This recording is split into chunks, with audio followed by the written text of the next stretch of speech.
Mastering the definitive guide to definite articles. Hello, language enthusiasts. Today we're going to take a deep dive into one of the most common words in the English language.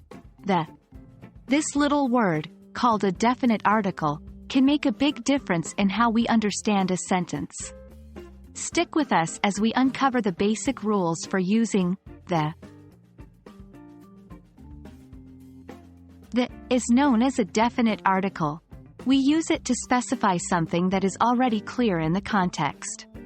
When you're talking about a particular thing or things known to your listener, you'll often use the.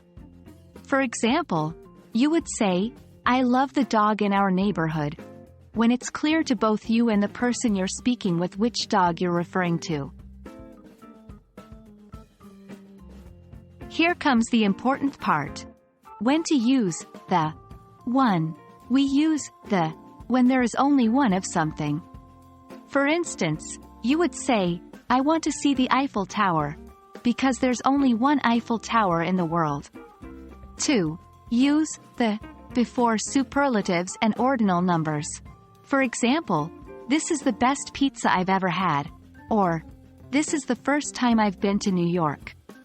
3. We use the when we have already mentioned the thing we're talking about. In a conversation, once you mention something once, you should use the for subsequent mentions. "I saw a dog in the park. The dog was very friendly." 4. The is also used with geographical and astronomical terms, like rivers, oceans, deserts, and the names of planets and stars. For example, the Nile is one of the longest rivers in the world. Just as important as knowing when to use the is knowing when not to use the. 1. We don't usually use the before names of countries, unless the name suggests they are made up of smaller parts, like the United States or the United Arab Emirates. 2. Don't use the before people's names. For instance, we say, "I'm going to see Emma," not, "I'm going to see the Emma." 3. We don't use the before meals, names of languages, and names of most towns and cities.